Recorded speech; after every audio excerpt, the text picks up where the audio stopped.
Hi, Valen. Uh, Hi. Closer to the mic, buddy. Closer to the mic. Okay. All right. Did you No, did you hear that? No. louder. Are we live? Okay, well, this isn't working, but we're great. Hi, guys. Valen, do it again. Quick, quick, quick. It's it's time for this week in this month in the marketing news. We're trying new That's things. pretty good, actually. Yeah, I thought it was really Some of good. us didn't know that was happening. That's exciting. Yeah. It was... Neither did I. Hi, guys. Happy Thursday. Today is the round table of marketing, and we all, come to this prepared, super prepared to talk about everything in marketing that's going on. There's been so many changes, so we're gonna get right into it. Why don't we start? Hey, Greg, what's been going on for you?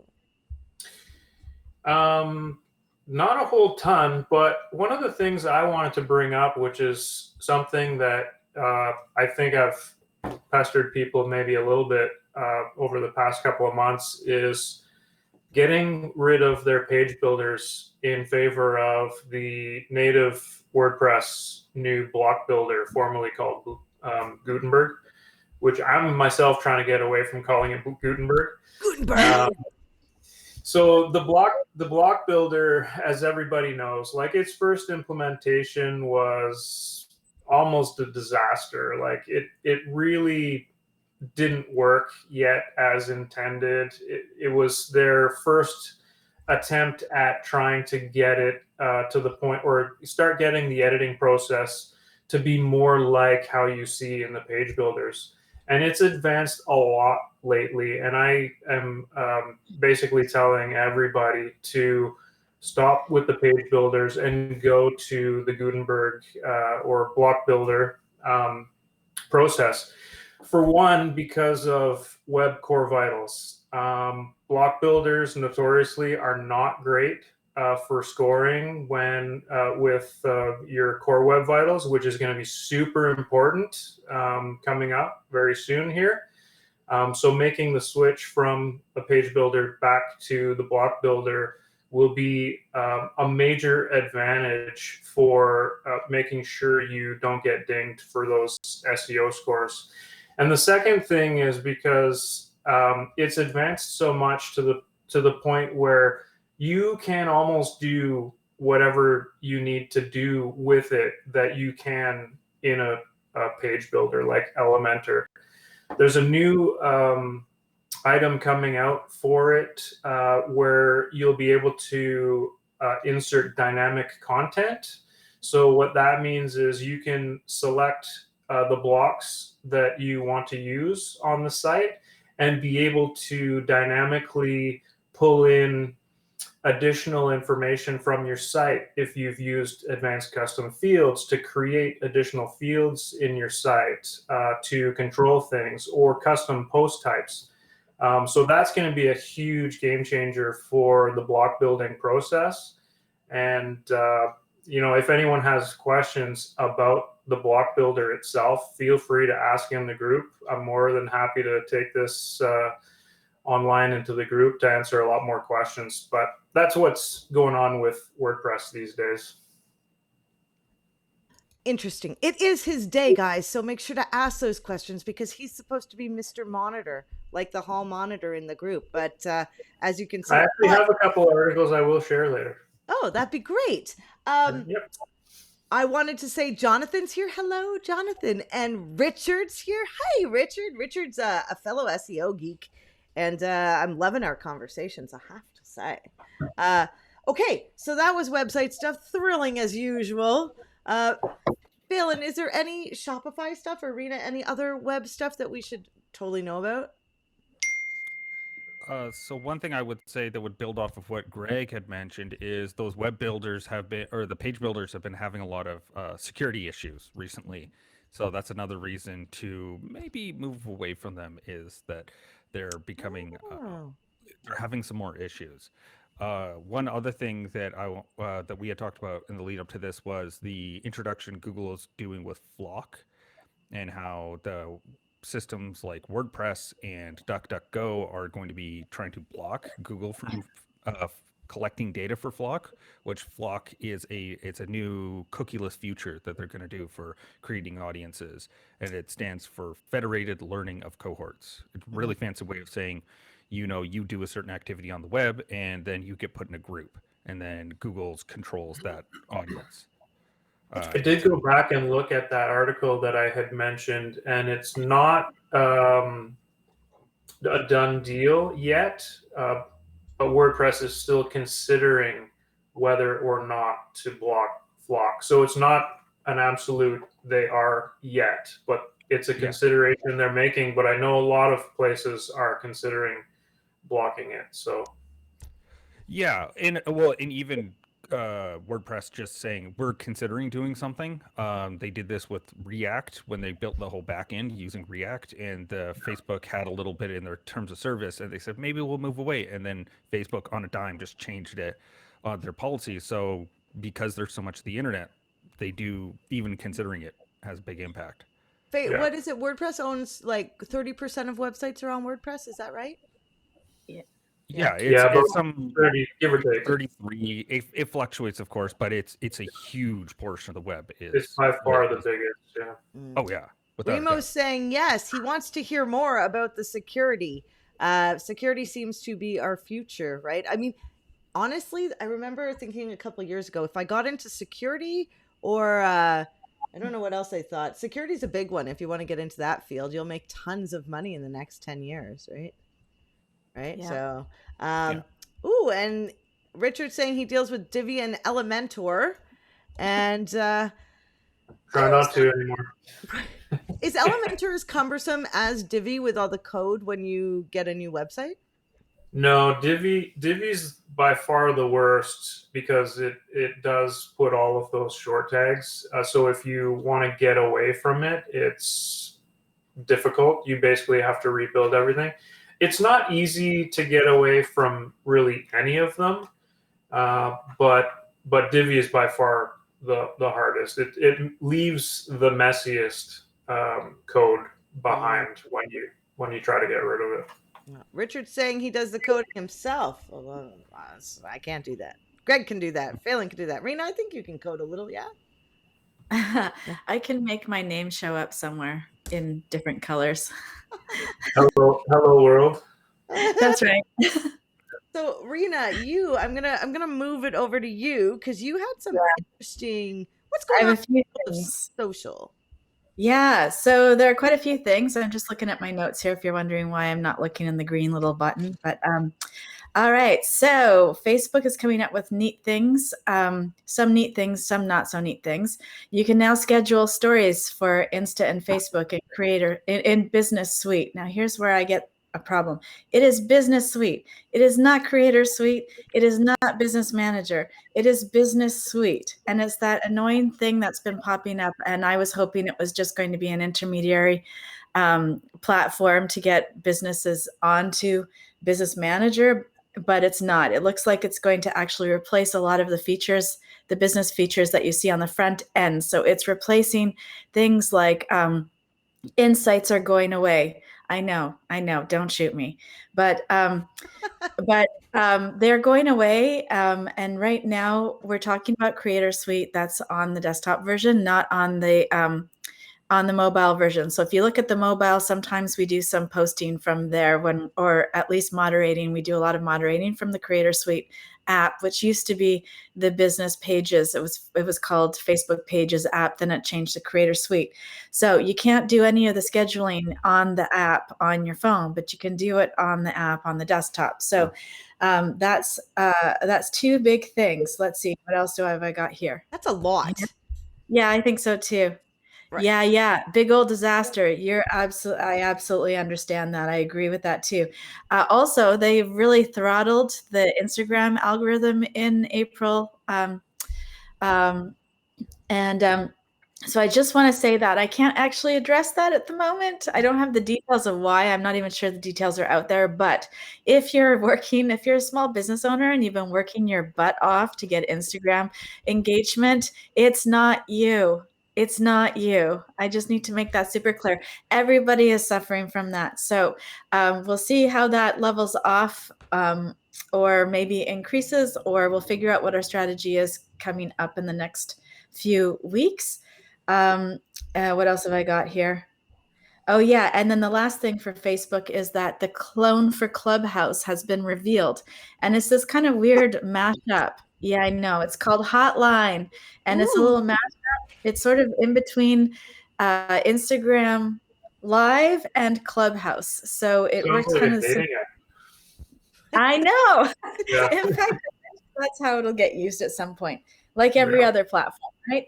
So hosts can turn on their camera, and you can respond by comment, you can respond by voice, you can respond by video, and then the host can pull you into the stream. So that's kind of how it works. So they say that it's sort of a little less casual than Clubhouse is, and Instagram Live.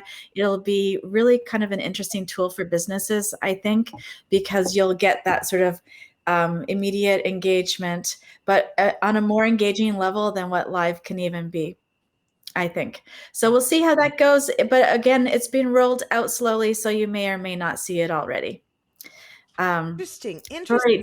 John, did Jonathan ask a question? I got the IG engagement, that is, but what was the comment prior to that? He mentioned that it was down 30%. Yes. Yeah, that's pretty much right on target for what I've been noticing too, what my clients been noticing. So it's kind of a drag, but we knew that that was going to happen. Basically, Facebook kept the Instagram algorithm up when they purchased it. And then we knew that eventually the Facebook algorithm would take over because, of course, it's a pay-to-play space. And that's how Facebook runs its platform, pay-to-play. Mm-hmm. And they all get there eventually. It's just a matter of when. So the early adopters are great, which is why we don't want to keep our content only on apps. We want to make sure we still own an email list and a website, and we're putting our blog stuff up on the website. So that's super important. This process that keeps going like over and over again is basically like something new comes out, everybody jumps on board, there's a big boom, it's huge, everybody reaps the rewards, and then they put ads in, everything drops, and then another new one comes in, and everyone goes to the new one, and it's another big boom. And then marketers ruin it. It's a lot. It's exactly like real estate, actually. And I've always thought of the internet as real estate. When you're on these places, you own a piece of real estate, you're in a neighborhood, and the neighborhood changes and you move to the next best neighborhood. That's kind of like how it works. The early adopters in real estate are always the artists. If you figure out where the artists are moving, you know that that's the great place to buy into.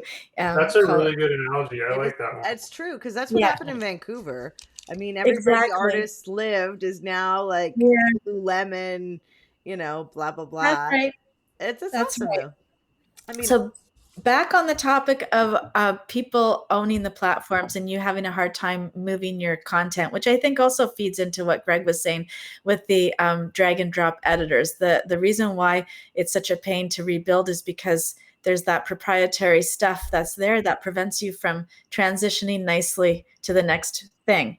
So Shopify, we had the big news that 3 big executives were moved on, all for individual reasons, is what I read.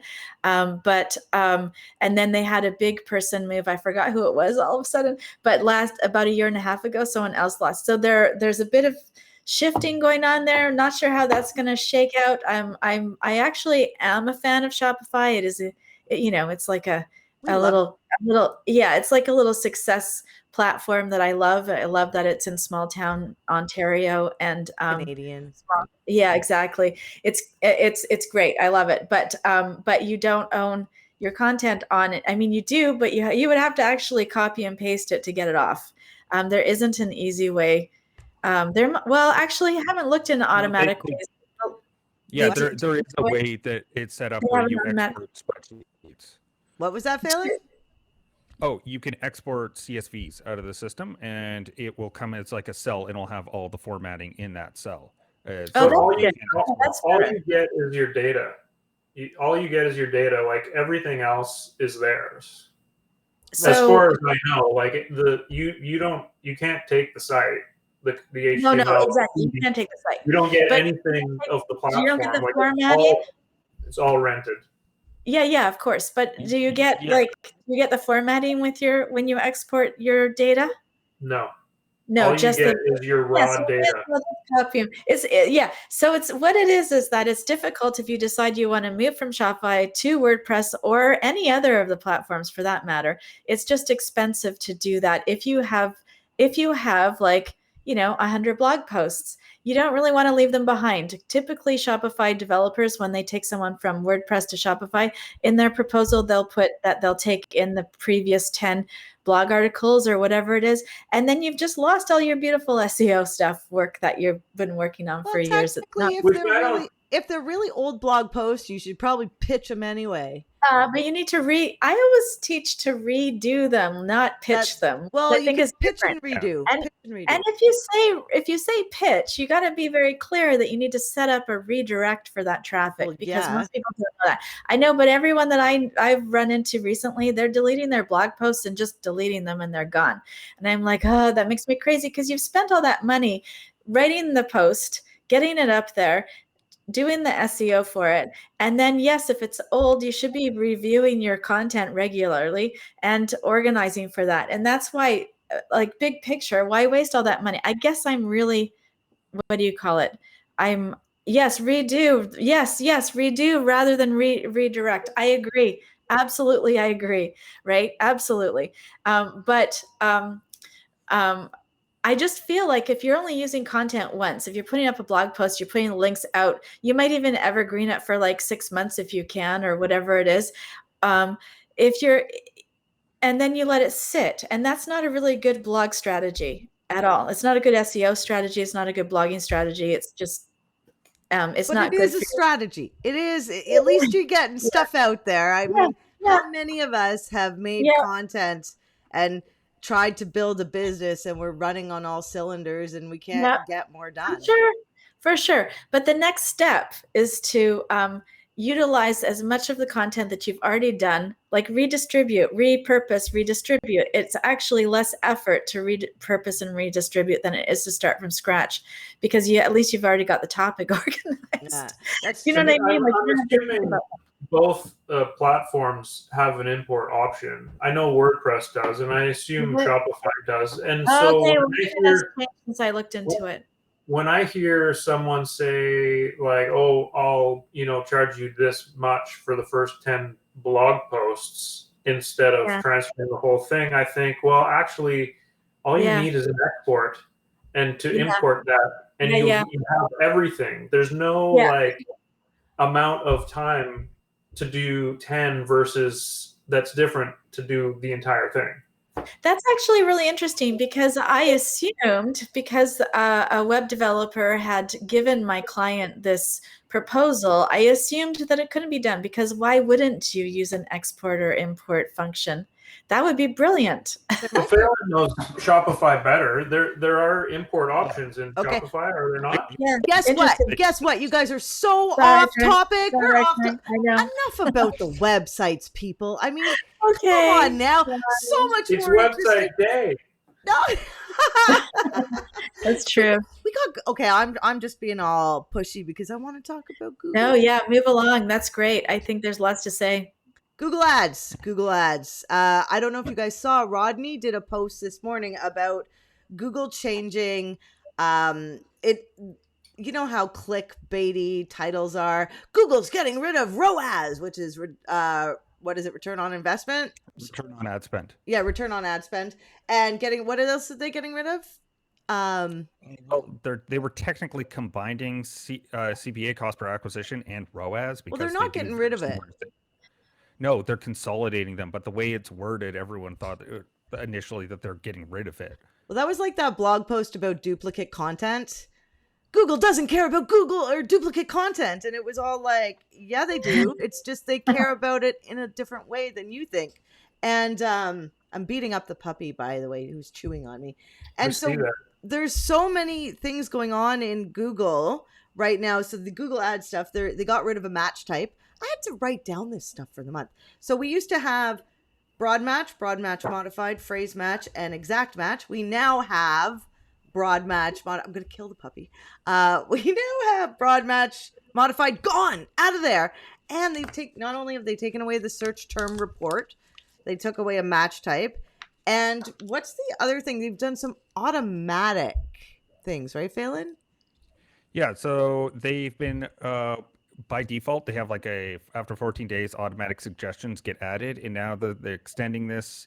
Apparently this one is opt-in. There's like a really aggressive one that does like it will change you from CPC to target, like your bid strategy will change, your budget will change, but this one is opt-in rather than opt-out. So you have to say to Google that you want to be involved with this. We're now getting clients to sign off if they take over their account and we leave, that we are not responsible for any changes that happen, and that they should manage their systems themselves. They should check it at least monthly, because Google's turned on things in the past. It's just, I mean, Facebook's stolen money too from people, maybe not as intentionally, but I mean, Google's system is set up, if you're a small business owner, to steal your money.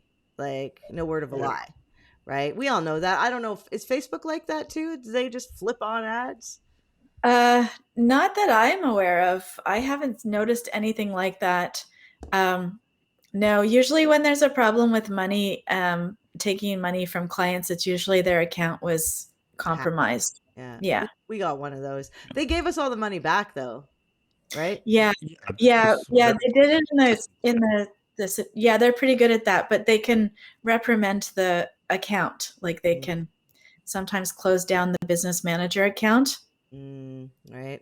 We also, there's the last bit of news I think we have besides all the changes. So Facebook, if you're thinking, hey, I'm a Facebook ads manager or Facebook or social media manager, and you're like, man, it'd be so much easier to go to Google. Guess again. Right. So not only did we have all these changes that are coming down the pike like rapidly, there's new ad forms that we're trying to get access to, especially in Canada, that are Google screened and Google guaranteed. And then, Phelan, there was an algorithm update. We got a message from one of our beautiful clients today because there was a thing called the product review update that happened. So the biggest people that kind of were that I've noticed in the discourse with SEO is people who are doing affiliate marketing. So basically, Google wants to have original content with original writings. Don't copy the manufacturer when you leave a review. You definitely want to have it to be much more in-depth, your reviews and your comparisons, and making it much, it's Google. They want to have good content, and that's what they're wanting to promote. And some people, if you are doing any sort of write-ups about products, you may have noticed an impact, which our client wasn't directly in affiliate marketing, but he was writing content about SaaS products. And so he could be affected because Google isn't going to notice the distinction between those two. And so that's one where if you've noticed a drop or an increase in your traffic in the last week or so, that is probably the reason. Hard to fight against an algorithm. And the thing is, some people win and some people lose out in the algorithm shifts, right? So this was a surprise update, though, I think. Like, I wasn't expecting it. And I thought They didn't make any announcements about it ahead of time, as far as I know. They said that there might be a minor update. But what they meant was that it affects a small amount of site proportional to the internet, but those group of people, it was a big swing within that community. Right. And affiliate, I mean, a lot of people make money off affiliate sites, and their whole strategy around their whole business is affiliate sites. I mean, I guess you just have to have a really good affiliate site. We follow a couple guys. Actually, affiliate marketing is really good to learn from for SEO. Right? I mean, we've taken, who is it? Who do we listen to, Phelan? Those two guys. Yeah, Authority Hackers is a pair of guys who do affiliate marketing, and basically they ran an agency and they got bored and by waiting on the client, so they just started their own affiliate marketing sites, and so they just make money doing that. And it's definitely good at getting really sound tactical advice is to listen to affiliate marketers, because like their whole goal is to write good content to get people to come to the site and then take a next step to go to another website and buy something. It's So then it's definitely yeah, it's similar to so mailers have if you look at a lot of the flyers you have or you get, their copywriting sales skills are extremely good. And if you actually take those and try to relate it to your own business, you could actually up your copy game, because those guys have their call to action is immediate, right? They send out flyers, and if the flyers don't get reaction and people don't buy those products, they don't send out flyers again. So they lose See, business. I consider those flyers like the print version of clickbait. To me, it's like the big offer or the like straight to the point, like this is what you can get to draw your attention and to get you to come to their site or call them. Just like the clickbaity articles. That's how I think of those flyers now. The flyers are accurate though. The clickbait articles are like that one with the Google with related to content and duplicate content. It was Google says duplicate content isn't important anymore. And if you actually read the article, it's completely wrong. And because don't they have different people writing headlines than writing the articles? I think that's a completely separate job. Yeah, that would be usually the editor writes the headline, but but it's that there's no nuance. They give like the most inflammatory, like there's no subtlety in it, because that's what the rest of the article is meant to do, but they just want to get you to that spot to reading it. So just before we run out of time, there's one other thing I wanted to make sure we covered, which was there is a new tab inside of Search Console that just showed up a day or so ago called Page Experience. And this is in the lead up to Core Vitals. There's no data in there just yet because it's still collecting, at least on all the accounts that I've seen, but it's definitely one that you're going to want to keep tabs on, because there's a lot of stuff that's not just about the core web vitals, but it's also about the page experience. So it takes into amorphous things like your CTA, your call to action. How is it integrated? Is it clear? Is like, they're going to be checking for these things as well.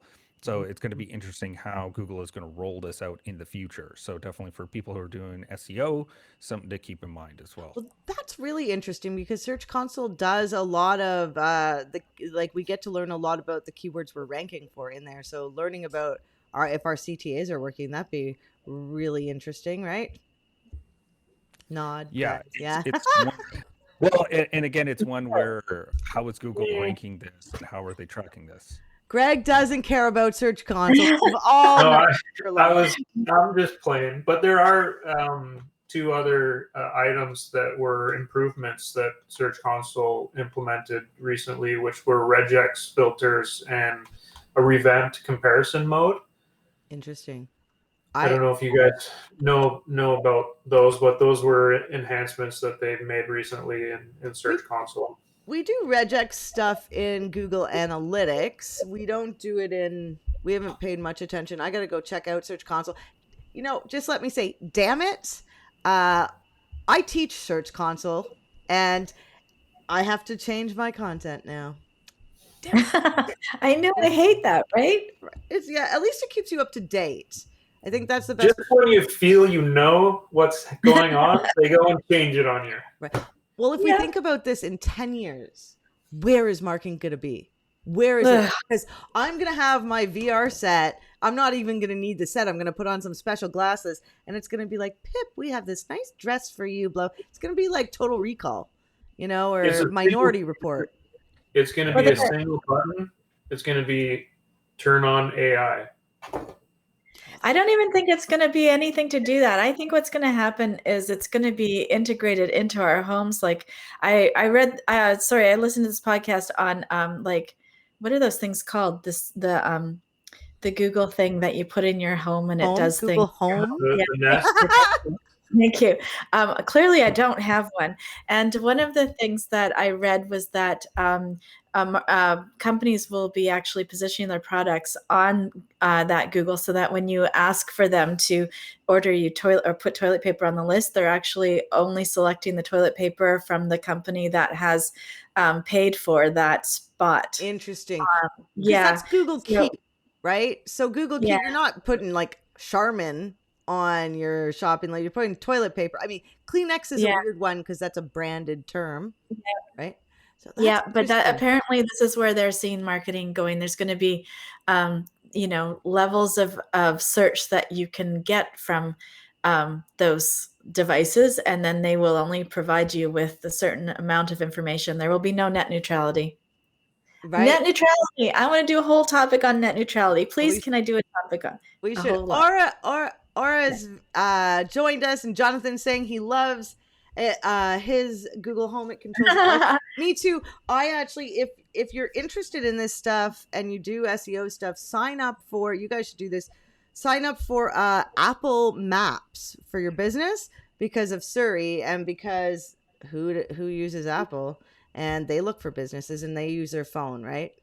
And so you got Apple Maps, Google Maps, and you want Alexa Maps. Do they have Alexa Maps? I don't know. Not yet. Anyway, we're out of time. This is my favorite Geek Speak, the monthly one with all of us, because you guys are just so great. And thank you for joining us, everybody. Yay. It's always fun to have people chime in, isn't it? Yeah, it is. And the great people that came here. They're pretty good. Greg, keep it down over there. You too, Phelan. And well, I was just thinking, I have one of those Google devices right next to me on my desk. One day, maybe I'll do a live and I'll just ask it to tell me the latest in digital marketing and let it right? do the job for me. It'll say this. We can't help with that right now. Just like if you ask for Canadian news, they're like, what? So anyway, we'll see you guys next week. We don't know who's on or what they're talking about, but we'll be here. We'll chat soon. Bye. Thanks for watching, everybody. Bye. Bye.